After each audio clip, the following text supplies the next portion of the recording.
اوپر جاتے سیدھا, کسی کو تکلیف نہیں دیتے, نیچے بھی جاتے سیدھا, آجو باجو گھومتے نہیں. اگر آپ اپنے آپ کو بڑا بننے کے لیے دوسروں کو دبائیں گے, یہ مسلم نہیں.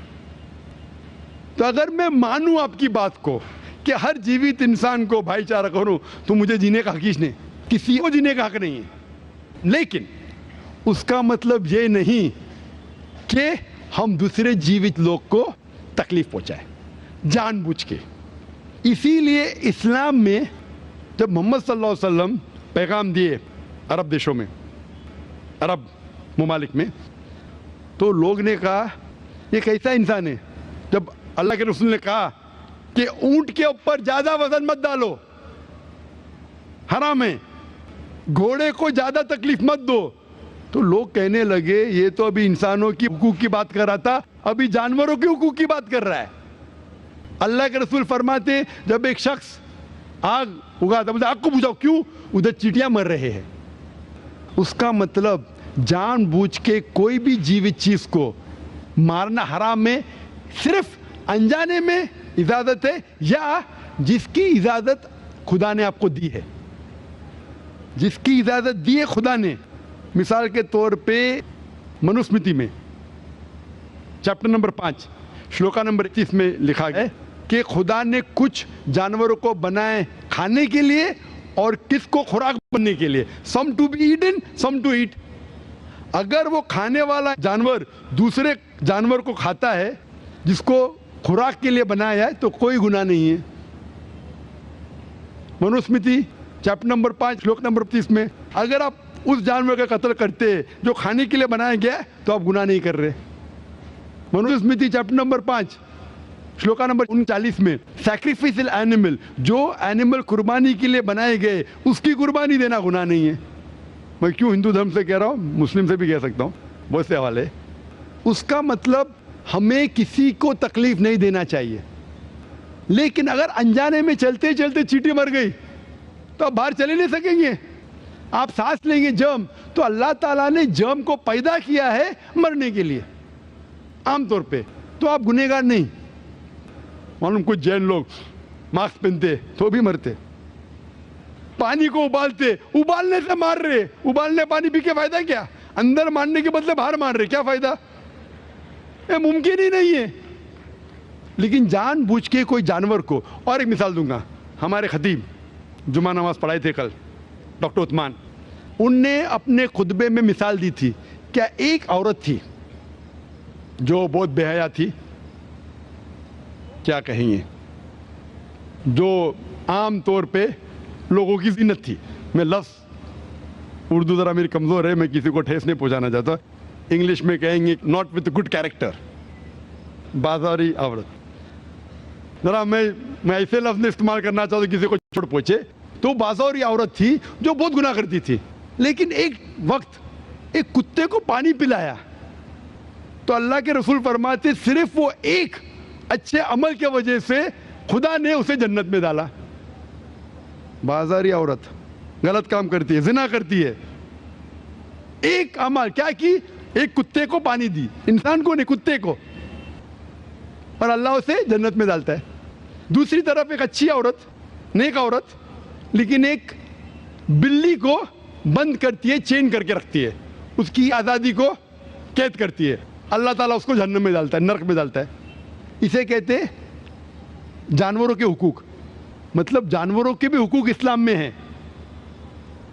اللہ کے رسول فرماتے کہ چڑیا کی جان بھی مت لو بنا وجہ. چڑیا, اسپیرو, آپ پڑھیں گے قرآن میں اور حدیث میں کئی اس کے پر لیکچر. تو اس لیے ہم مانتے ہیں کہ جیوت چیز کا ہمیں احترام کرنا چاہیے, اس کے رول ریگولیشن ہے. بولیں گے سب جیوت چیز میرے بھائی ہے, نہیں بھائی, سب بھائی نہیں ہے. ابھی کچھ لوگ اتنا کرتے, کتے کے پیچھے ہر مہینے لاکھ روپیہ خرچہ کرتے.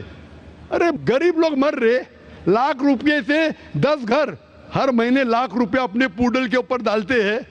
لاکھ روپے سے کم از کم 10 گھر تو چلیں گے نا مہینے, 20 گھر چلیں گے بمبئی میں, ہاں کہ نہیں؟ وہ 20 گھر کو سنبھالو نا, ایک پوڈل کو سنبھال رہے. یہ کدھر کا اسلام ہے؟ ٹھیک ہے جانور کی قدر کرو, اتنا قدر مت کرو کہ اس کے ہاتھ میں چین ڈالو سونے کی, یہ کرو, یہ کھانا لے کے آؤ. کھانا لے کے آتے لاکھ روپے کا, آپ سمجھ رہے نا؟ تو اتنا مت اسراف کرو. اسلام کے اندر سکھایا گیا ہے کہ بھائی چارہ جو میں نے ذکر کیا, بٹ جانوروں کو بھی دیکھو اور اس کے ساتھ اچھا برتاؤ کرو, بنا وجہ کسی جانور کا قتل مت کرو. یہ آپ کا سوال تھا. آپ کا دوسرا سوال اس کے اندر جواب ہو گیا. آپ کہتے ہیں کہ پینتھیزم, سب کو خدا ماننا اس کا جواب ہے. اس کا جواب میں کہا تھا, ہمارے بھائی جو اوتار سنگھ تھے نا, اس نے کہا تھا پینتھیزم سب کچھ خدا ہے, سب کچھ خدا ہے. اس سے کیا ہوتا ہے کہ سب کچھ خدا ہے, مطلب اگر آپ سب کو خدا مانتے, چور کو بھی خدا مانتے, ڈاکو کو بھی خدا مانتے, خدا کا مطلب اس کا کہنا ماننا, برابر کہ نہیں, اس کی عزت کرنا, اس کی عبادت کرنا, وہ جو کہتا ہے اس کی بات ماننا. تو آپ اگر وہ چور کو خدا بولیں گے, وہ بولے گا چوری کو, تو آپ چوری کرنا شروع کریں گے. وہ بلاತ್ಕಾರ کرنے والا کہیں گے آپ سے, آپ کو خدا بولیں گے, چل میں بلاತ್ಕಾರ کر, آپ کریں گے, کریں گے. تو اسی طرح یہ ان لاجیکل ہے.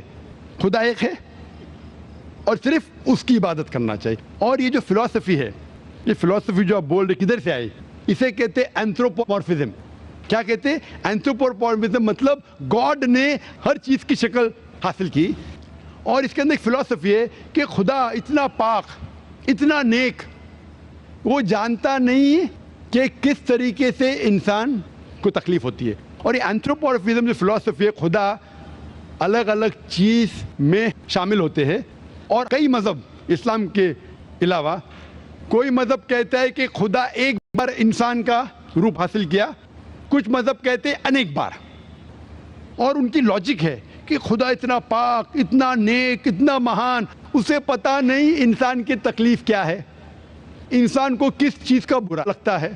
اتنا نیک, اتنے پاک, انسان کو درد کیسا ہوتا ہے, انسان کو تکلیف کیسا ہوتی ہے. تو یہ خدا جو نیک اور پاک ہے, جاننے کے لیے انسان کے اصول کیا ہونا چاہیے, وہ انسان کا روپ دھارن کرتے.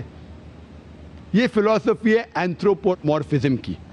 اوپر سے لگتا ہے بہت لاجیکل ہے, خدا اتنا نیک, اتنا پاک, اتنا دیالو, وہ جانتا نہیں بیچارے انسانوں کی کیا تکلیف ہے, کیا مجبوری ہے, کیا مشکلات ہے.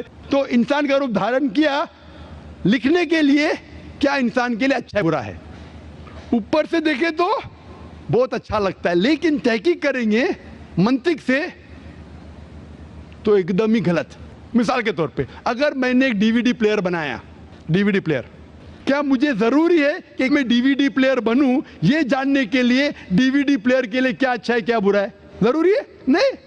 میں ایک انسٹرکشن مینیول لکھوں گا کہ ڈی وی ڈی پلیئر کو پلے کرنے کے لیے ڈی وی ڈی ڈالو, پلے کا بٹن دباؤ, اسکپ کرنے کا اسکپ کا بٹن دباؤ, اسٹاپ کرنے کا اسٹاپ کا بٹن دباؤ. پانی میں مت ڈالو, خراب ہو جائے گا. اوپر سے مت پھینکو, خراب ہو جائے گا. مجھے ڈی وی ڈی پلیئر بننے کی ضرورت نہیں. اسی طریقے سے خدا ہمارا خالق ہے, ہمارا بنانے والا ہے, ہمارا پیدا کرنے والا ہے, اس کو انسان بننے کی ضرورت ہی نہیں. وہ کیا کرتا ہے؟ انسٹرکشن مینیول لکھتا ہے, انسان کے لیے کیا اچھا ہے کیا برا ہے, کیا کھانا چاہیے کیا نہیں کھانا چاہیے, کیسا عبادت کرنا چاہیے. اور اس خدا کا آخری انسٹرکشن مینیول ہے قرآن. اس ایشور, اس بھگوان, اس اللہ, اس خدا کا آخری انسٹرکشن مینیول ہے قرآن. اس قرآن مجید میں لکھا ہے آپ کے لیے کیا اچھا ہے کیا برا ہے, کس طریقے سے جانور سے اچھا برتاؤ کرنا چاہیے, کس طریقے سے بھائی چارہ بڑھنا چاہیے, کس طریقے سے غریبوں کی مدد کرنا چاہیے, سب لکھا ہے اس میں. خدا کو خود انسان بننے کی ضرورت نہیں, کیونکہ وہ ہمارا خالق ہے, ہمارا مالک ہے. تو اسی لیے یہ پینتھیزم فلسفی از ٹوٹلی رانگ. اور وید میں کدھر نہیں لکھا ہے, آپ جائیں گے دوسری کتابوں میں لکھا ہے, آپ اگر دیکھیں گے میری کیسٹ ہندوازم اینڈ اسلام پہ, لیکن وہ کتابیں وید سے اونچی نہیں ہیں. وید میں صرف لکھا ہے توحید کے بارے میں, ایک خدا کے بارے میں, ایک کم ست وپرا بہودا ویدانتے, خدا ایک ہے. اس کو نام علیحدہ دے سکتے آپ, لیکن خدا ایک ہے, اس کی صفت آپ بیان کر سکتے ہیں. اور وہ ایک خدا ہے, نہ تسیہ پرتیماستی, اس کا کوئی عکس نہیں ہے, نہ کوئی پکچر ہے, نہ کوئی پینٹنگ ہے, نہ کوئی مورتی ہے, نہ کوئی اسٹیچو ہے. Hope the answer the question.